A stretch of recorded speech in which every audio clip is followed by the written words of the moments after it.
शादी क्या की, उनकी खरीदी हुई गुलाम हो गई। जब जी में आया फोन कर देंगे, डार्लिंग आज कुछ लोगों को डिनर पर बुलाया है, खाना तैयार रखना। कभी कोई कोलाबा से आ रहा है तो कोई अंधेरी से। जब कहती हूं मैं तुम्हारे बच्चे को संभालूं या खाना बनाऊं तो बड़े प्यार से कहेंगे, डार्लिंग तुम खाना इतना ही अच्छा बनाती हो कि बस खाने वाले उंगलियां चाटते रह जाते हैं। रोहन को मैं आकर संभाल लूंगा। अब मैं क्या बताऊं, लीना के यहां 3 और निर्मला के यहां 2 नौकर हैं। यहां तक कि दांत से पैसा पकड़ने वाली उमा के यहां भी 24 घंटे काम करने के लिए आया है, और बाजार के काम के लिए एक लड़का अलग और एक हम हैं कि दिन रात काम की चक्की में पिसते रहते हैं। जनाब को ऑफिस जाना है, सुबह 7 बजे नाश्ता चाहिए, खाना घर से बनकर जाएगा, और दिन भर रोहन का काम अलग, नहलाना, धुलाना, खिलाना, पिलाना। 1 मिनट की भी फुर्सत नहीं मिलती। जब कहती हूं बच्चा संभालने को एक आया ही रख लो तो मुस्कुराकर टाल जाते हैं। इनका बस चले तो ये चौका बर्तन करने वाली को भी निकाल बाहर करें। ठीक है, जब शादी की थी तब प्राइवेट कंपनी में सीए थे। शिवाजीनगर में छोटे से फ्लैट में रहते थे, लेकिन आज बांद्रा में अपना 4 कमरों का फ्लैट है। घर में टेलीविजन, फ्रिज, कार है और खुद का अपना ऑफिस है। शादी के 7 सालों में तरक्की तो बहुत की, लेकिन सोच वही है। अब कहती हूं कि आप गाड़ी के लिए कोई शोफर क्यों नहीं रख लेते तो झट कहेंगे, डार्लिंग तुम गाड़ी चलाना क्यों नहीं सीख लेती। अमेरिका में भी तो लोगों को नौकर नहीं मिलते, अपना काम खुद ही करना चाहिए। दिल जलकर खाक हो जाता है। आखिर तरक्की का मतलब ही क्या, जब इंसान अपना स्टैंडर्ड भी मेंटेन न रख सके। पड़ोसी क्या सोचेंगे, कम से कम इतना तो समझना चाहिए। शांता के कदम तेजी से सड़क पर बढ़ते बढ़ते अचानक पार्क की 4 दीवारी के पास आकर थम गए। वह घर से इतनी दूर चली आई, पर सोचा ही नहीं कि जाना कहां है। वह गुस्से में रोहन को उमा के यहां छोड़कर चल पड़ी। ठीक है, थोड़ा वक्त पार्क में ही काटा जाए, वे घर पहुंचेंगे तो अपने आप रोहन को संभालेंगे। आखिर हद होती है हर बात की। पता चलेगा बच्चे को कैसे पालते हैं। और रोहन भी तो कितना शैतान हो गया है, बिल्कुल बाप पर गया है। शांता पार्क में दाखिल हुई और दोनों तरफ बनी पत्थर की बेंचों के बीच तेज कदमों से चलती हुई पार्क के बीचों बीच बने गोलाकार घेरे तक आ पहुंची। ओह, कितनी उमस है, पौरा भी टूट गया है। एक बार वह कई वर्षों पहले इसी पार्क में अपने पति के साथ आई थी। उस समय भी यही चने वाला दरवाजे के सामने बैठता था, लेकिन सूरज डूबने से पहले आज वह यहाँ पहली बार आई है। शांता अनमनी सी हरे रंग की एक खाली आधी टूटी बेंच पर जा बैठी। टूटे हुए फुआरे के चारों तरफ लकड़ी की 7 बेंचें पड़ी हैं। सभी बेंचें भरी हुई हैं। ज्यादातर बेंचों पर वक्त गुजारने की गरज से इकट्ठे हुए रिटायर वृद्धों की जमात विराजमान है। आखिर इन्हें करना भी क्या है, जाना ही कहां है। बच्चे कहीं बैडमिंटन खेल रहे हैं तो कहीं क्रिकेट। बाईं ओर हरी हरी दूब में कई जोड़े दुनिया से बेखबर अपने आप में खोए हुए हैं। लगता है मुंबई में रोमांस के लिए इससे बढ़िया कोई जगह नहीं है। आसमान पर छाई लाली पर अंधेरा मंडराने लगा है। हवा थम गई है।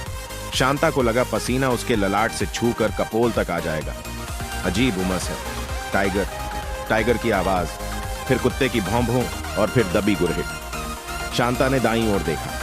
पार्क के दूसरे गेट से एक नौकरानी कुत्ते को हवाखोरी के लिए लाई थी।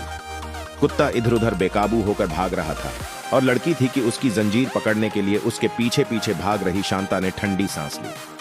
काश यह नजारा कोई हमारे उनको दिखाए। लोग कुत्तों की हवाखोरी के लिए भी नौकर नौकरानियां रखते हैं, और एक हमारे पति हैं जो 5000 रुपए की साड़ी तो खुशी खुशी ला देंगे, लेकिन नौकर का जिक्र छेड़ते ही मुंह बना लेंगे। आखिर पैसा होता किस लिए है? आराम के लिए ना। काम करता हुआ एक कौआ पास वाले बिजली के खंभे पर आ बैठा। शांता ने पीछे नजर घुमाई। उसके पीछे 2 झूले लगे हैं, जिन पर रंग बिरंगे कपड़े पहने बच्चे झूल रहे हैं। साड़ी पहने, बालों को बड़े फैशन से सजाए ठीक आया लाल प्रेम में एक गोल मटोल बच्चे को बिठाए उसी तरफ बढ़ रही है। बच्चा खुशी खुशी हाथ पैर मार रहा है, किलकारी मार रहा है। कितना प्यारा बच्चा है, एकदम नन्हा गुलाब। रोहन भी जब इतना बड़ा था ठीक ऐसा ही था। आया ने प्रेम खड़ी कर दी और दूसरे बच्चों को लेकर आए। पहले से जमा अपनी सहेलियों में जा मिली। बच्चे तो अपने आप खेल ही रहे हैं, सहेलियों की महफिल गर्म हो जाती है। लिली आज देर से आया, क्या करें मेम साहब, छुट्टी देर से दिया। हाय माँ। साहब और मेम साहब कुत्तों का माफिक लड़ता और खाली पीली बोम मारता। हम तो तंग आ गया। अरे तुम बोला क्यों नहीं कि पार्क में हमारा बॉयफ्रेंड वेट कर रहा होगा, हम देर से जाएगा तो वह किसी और के साथ मौज उड़ाएगा। हाय माँ। मालूम है, जब हमारा साहब काम पर जाता तो हमारी मोटल्ली मेम साहब 40 नंबर वाले से इश्क फरमाता है। ऐसा भी होता है, उसका भेजा खलास हो गया है। दिन भर फिल्मी गाने गाता, शाम होते ही साहब मेम साहब क्लब जाता और भेजा खाने बच्चा लोग को हमारे पास छोड़ जाता। अच्छा ले लिली, आ गया तेरा रोमियो, देख तुझे बुला रहा है, ठाठ है तेरे, हमें तो कोई देखता ही नहीं। लिली प्रेम छोड़कर भागी। पीछे उसकी हमउम्र और उम्र में बड़ी सभी सहेलियां खीसें निपोर रही हैं। अरे ये रोमियो तो हमारी ही बिल्डिंग का चौकीदार है। ओह, तो ये चौकीदारी हो रही है। शांता मन ही मन सब सोचकर हैरान हो गई। मासूम बच्चे को प्रेम में शायद अपने अकेले होने का एहसास हो चुका था। उधर लिली और चौकीदार बाहों में बाहें डाले मस्ती कर रहे थे। अरे ये क्या? दोनों मेहंदी की झाड़ियों के पीछे गायब हो गए। बच्चा जोर जोर से रो रहा था, कान के पर्दे फटे जा रहे थे। अरे यह क्या? बच्चा प्रेम में बैठकर पैर लटकाकर उतरने की कोशिश करने लगा। अरे वह तो गिर जाएगा, अरे उसे कोई पकड़ो। लेकिन उसे कोई बचाता। तब तक धम्म की आवाज के साथ बच्चा नीचे गिर गया। झाड़ी से निकलकर छेड़ी हुई बाघिन की तरह लिली आती है और बच्चे को उठाकर तड़ तड़ टू चांटे जड़ देती है। हमको बात भी नहीं करने देगा। बच्चा सहम कर चुप हो जाता है, लेकिन शांता को गा जैसे किसी ने तड़ तड़ टू चांटे उसके गालों पर बेरहमी से रसीद कर दिए और मारने वाले के हाथों के निशान उसके अपने गालों पर उभर आए हों। मेरा रोहन। एकाएक शांता चीखती हुई उठी और बदहवास पार्क के दरवाजे की तरफ भाग खड़ी हुई।